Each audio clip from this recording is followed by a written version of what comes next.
ายในหรือต่างประเทศเนาะมื้อนี้พ่อบ้านพาล้อมาเก็บภาพบรรยากาศเด้ออันนี้นะแม่นวงเวียนหลักสองเด้อเก็บภาพบรรยากาศอยู่ในตัวเมืองเนาะอยู่เขตวงเวียนหลักสองไปหาอาหารเล็กซี่เนาะหรือว่าบ้านบัวทางเป็นจังไรแล้วก็อันนี้มันเป็นทางเข้าตลาดเด้อทางเข้าตลาดเพชรมานี่ที่รักสองก็ถ้าแค่แขงคำนวณ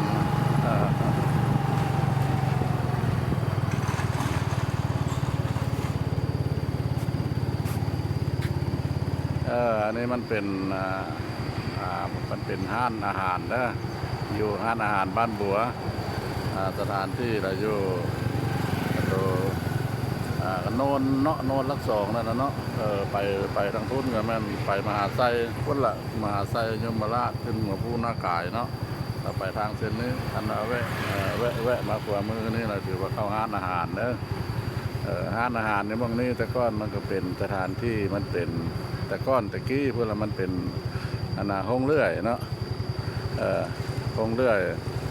สมัยตะข้าวตะกี้ตะก้อนห้องเลื่อยตะบู้ของห้องคงเลื่อยซาพึกสภาเล็กนึงแต่ตกมาระยะกลางนะครับตกมาเป็นคงเลื่อยท่านสายสมุทรเนาะบัวเป็นคูนเดี๋ยวนี้เพิ่นก็ได้เฮ็ดปรับปรุงเฮ็ดตลาดเด้อ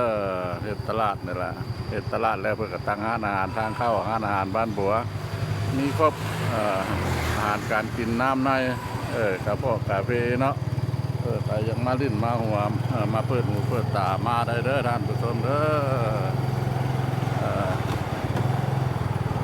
นี่แหละนะอันนี้แหละคือสถานที่ทางเข้าตลาดเพิ่นเด้ออันนี้ก็เป็นอาหารกาเลซี่มีครบอาหารการกินเป็นต้นผู้ใดมากซุมแซวเนาะดื่มสิ่งมึนเมาก็มีเป็นเหล้าเบียร์น้ำหวานแล้วก็อยากกินอย่างมีครบนะทุกชนิดบ่มีแต่นั่นเด้อท่านผู้ชมเด้อบ่มีแต่รับเท่า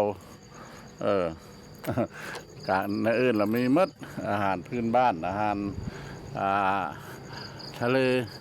หรือว่าอาหารต่างประเทศเนาะเป็นอาหารจีนอาหารเวียดแต่สร้างได้ตามสบายการผสมมันเป็นขึ้นอันนี้นะเด้อเลยอันนี้ก็มันเป็นอันหลังเรื่องต่างหากอันนี้ก็มันเป็นบ้านบัวอันนี้ก็อาหารคือกัน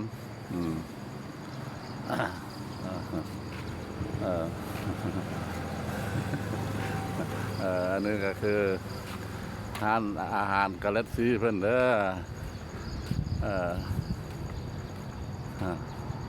เป็นคือต้องซื้อละเดี๋ยวนี้กับบ้านเมืองเอาพัฒนาหลายเนาะนี่นะกาเลซีนี่มันจะเป็นประตูทางเข้าเด้อกาเลซียินดีต้อนรับทางเข้า อันนี้เพิ่นเขียนเป็นตัวภาษาเด้อซึ่งมันกาเลซีคือกันนั่นนะเนาะนะลงไปพ้นกับตลาดแต่ว่ามันมีแต่ตลาดเนาะบริเวณทันมีคนขายเครื่องเพราะว่ามันใกล้เดียวโคตรอันต่อไปนี่ก็เป็นตลาดเพชรมณีตลาดหลักสองนะอยู่นี่กับตลาดนี่แล้วมีแต่คนมาเศร้าเฮ็ดคลินิกหรือว่าเฮ็ดบริษัทอย่างต่างๆอะไรเนาะ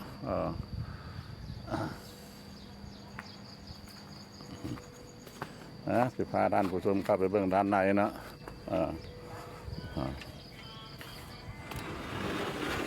สบายดีสบายดีขอถ่ายทำเบื้องหน่อยเด้อ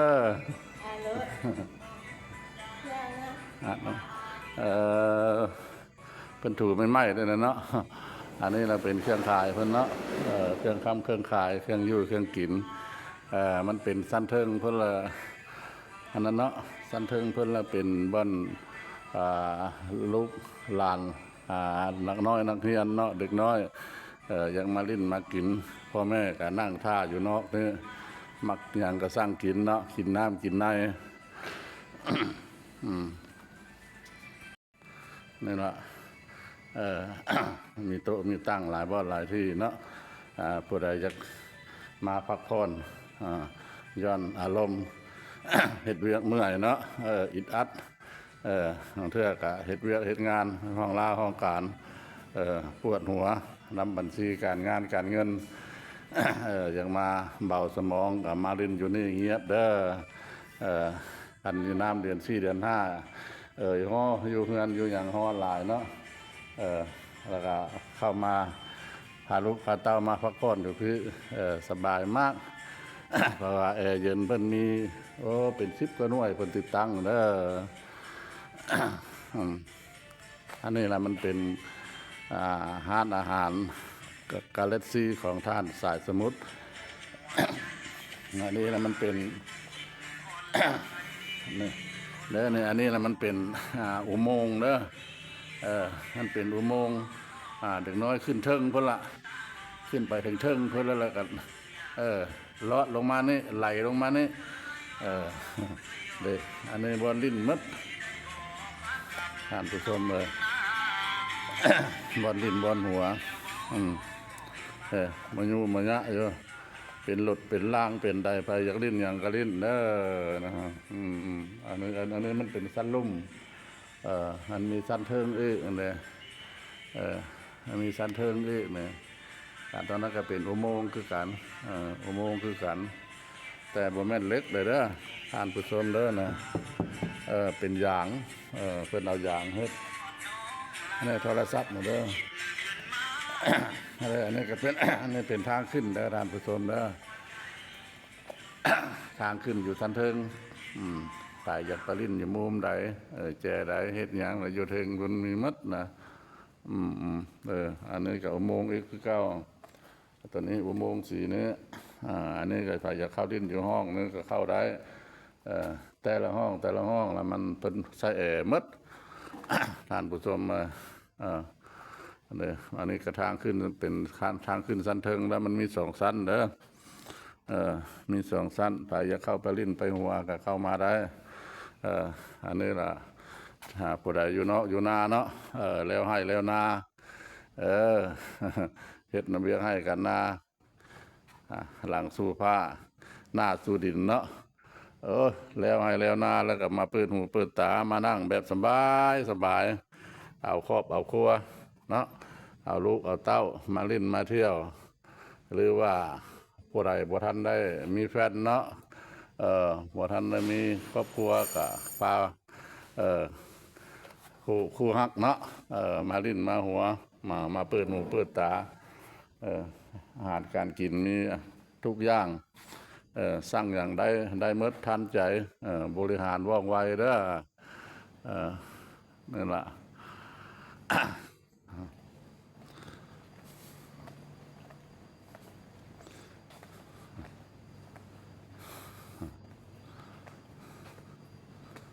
นั่นเด้ออันนี้ก็เป็นอุโมงค์เป็นอุโมงค์อีกอันนี้มันเป็นป้าอุโมงค์แล้วก็ขึ้นพ้นเกี้ยวลงมาฮะมันเป็นลายพักลายตอนเกี้ยวไปงอมาแล้วก็ลงมานี่อันนี้ละเป็นไฟยักษ์ลิ้นเนาะน้องน้อยนักเรียนไฟยักษ์ลิ้นขึ้นหั่นก็ขึ้นตัวนั้นไหลลงมาเรามาลิ้นแบบนี้อยู่นี่บ่มีหยังบ่มีเจ็บบ่มีเพื่อนมีมักบานมักบานเป็นมักบานยางลิ้นยังหัวได้เนาะราคมราคาก็เป็นกันเองหลายบ่อนหลายที่มีแอร์นี่เป็น10 20 หน่วยท่านผู้ชมเลยบ่เป็นห่วงยามร้อนเดือน4 เดือน 5เข้ามานี่แล้วละหนาวมา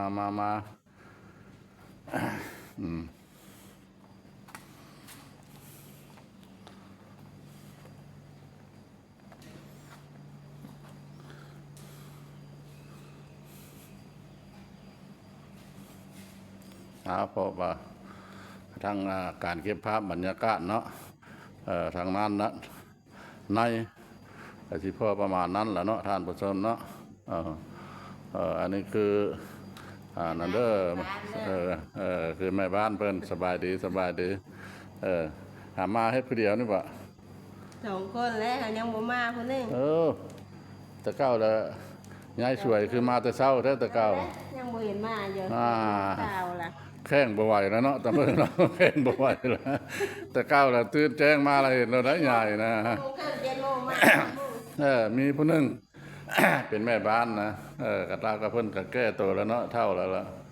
ตื่นเช้านี่ไว้มาแต่เช้าเออ ขยันขยัน แจ้งแล้วฮอตพี่รถอันเด็กกำลังมาพอกำลังมา เออเออบ้านนี้บ่ไหวแล้วบ่เนี่ย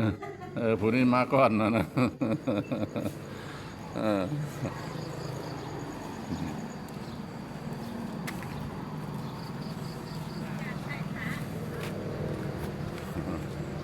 นี่แหละคือปลายทางเข้ากันเด้อกาเลสซี่ยินดีต้อนรับ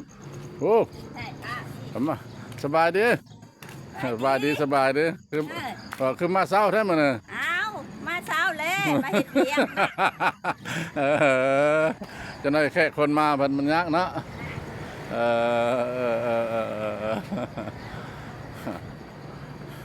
อสังสรรค์แหละท่านผู้ชมการเก็บภาพบรรยากาศนะครับทางในกับพอสำนั้นเนาะทางเนาะก็คือหูคือเห็นนี่ละคือที่สถานที่นี้นะมันเป็นสถานที่ตลาดนะแต่ว่ามันเป็นร้านอาหารทั้งหมดเด้อถ้าผู้ใดอยากมาลิ้นมาเที่ยว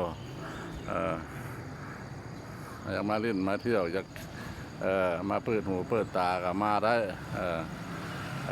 สะดวกสบายบ่อนลางจอดรถกว้างขวางทานผู้ชมเลยบ่ต้องเป็นห่วงบ่อนจอดรถเนี่ยซ้ำที่จอดคันว่ายามฤดูร้อนเนาะจอดรถเนี่ยมันสิมีเพิ่นสิมีเพิ่นปรั๊บนั้นเนาะปรั๊บอายน้ำเป็นพลอยนะเป็นพลอยเป็นทอดมาใส่รถใส่รางบ่ให้รถนั่นร้อนทุกคันเลยเป็นเฮ็ดมาแต่จอดแล้วมันจะมีเป็นพลอยเป็นลมปิวไปเลยแล้วก็พาให้รถเฮามันเย็นดี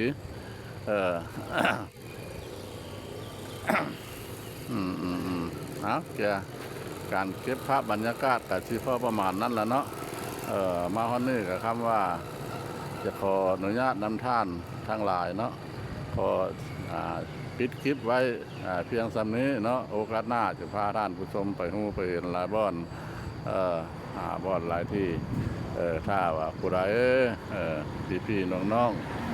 พ่อแม่ลูกหลานผู้เห็นแล้วก็อยากขอภาคเนื้อภาคตัวกดไลค์กดแชร์กดกระดิ่งติดตามให้พ่อบ้านพาเลาะเขาเป็นกำลังใจนะเนาะแต่ละมือแต่ละวันตื่นมาแล้วไปงานถ่าย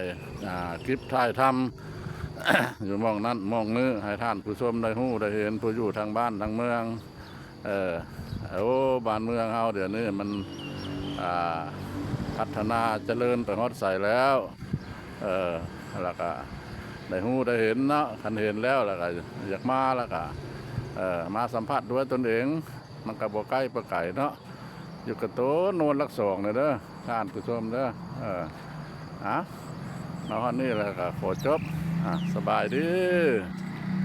สวัสดีครับ